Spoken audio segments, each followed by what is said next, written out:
successful countries have relatively secure property and contract rights, and all the unsuccessful ones do not. That is a safe generalization. Well, to conclude, let's come back to the United States. Our major institutions in the United States are committed to a view of the world that is something like the opposite of what I've laid out here tonight. School children are given the impression that the private sector is the source of all wickedness and oppression, from which public-spirited government officials, in their selfless commitment to justice, must rescue and protect us. The selection of subject matter in school itself exhibits a pro-government bias. Students leave school knowing all about how a bill becomes a law, but with no idea of how markets work. Now, all of this applies just as strongly to popular culture and the media, with a few notable exceptions like John Stosser. That's why it's surprising not how much of the market economy has been suppressed in the United States, but by how much has managed to survive in the face of a continuing propaganda campaign against it. Now, finally, we are being much too ambitious if we think even the best economic institutions can transform human beings from flawed creatures into saints. The correction of human failings is the business of families, churches, and voluntary organizations of all kinds. The 20th century served, among other things, as an extended lesson in both the danger and the folly of state-led efforts to transform human nature.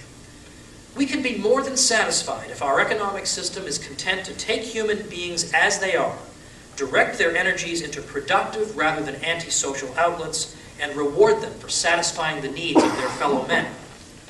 Thomas Jefferson once observed that the mass of mankind was not, in his words, born with saddles on their backs, nor a favored few booted and spurred ready to ride them.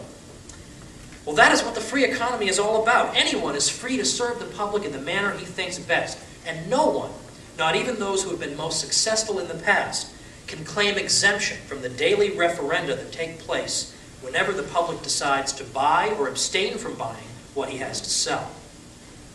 It seems to me that it is long past time that we acquire a conscious appreciation of the distinct virtues of a market economy, some of which I've described here, and why it is morally and materially superior to statist alternatives, which I've also described here. Instead of being held up for condemnation and abuse, entrepreneurs should be respected and honored for the risks they assume with their own property in order to bring about improvement into people's lives, from the latest technological innovation to the most mundane of necessities. People should see in the unhampered market economy not merely the least intolerable system, but a positive good in which living standards consistently rise, human creativity is given free rein, and human interaction proceeds on the civilized basis of respect for others' person and property. The decades following World War II taught anyone who was paying attention how not to encourage prosperity or to escape from less developed status, demonize producers and the successful, nationalize industry, harass foreign investors, make property insecure, suffocate entrepreneurship through regulation, and so on. Development aid programs, meanwhile, either expressly endorsed these policies or enabled them to continue by masking their true effects. If the less developed countries are to enjoy the growth rates being observed today in Ireland and China and Hong Kong and South Korea, they must abandon the destructive and wicked policies of the past, discard the culture of envy their leaders have fostered, and embrace the principles of freedom that have allowed more people than ever before in history to enjoy the material conditions of civilized life. And at a time when our own countrymen are being courted by all manner of interventionist politicians, with one noble exception, I might add, handling all kinds of grandiose schemes for human betterment, Americans themselves could stand to be reminded of the values that inform a culture of enterprise. There was something disturbing and yet revealing in the title of MSNBC's election coverage segment last year, Battleground America.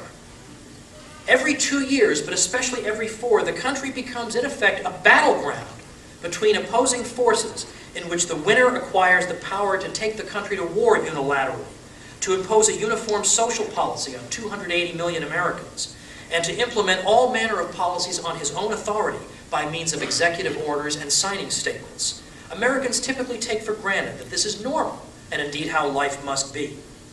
But in fact, we don't need Hillary Clinton or John Edwards, Rudy Giuliani or John McCain to, quote, run the country. to use an infelicitous, if unfortunately common phrase, or to make us prosperous. A free and responsible people can manage its affairs without the platitudes and paternal custodianship of a great leader, and exhibits no superstitious reverence toward the occupants of political office. Once a society begins to absorb this revolutionary discovery, it has already embraced the culture of enterprise.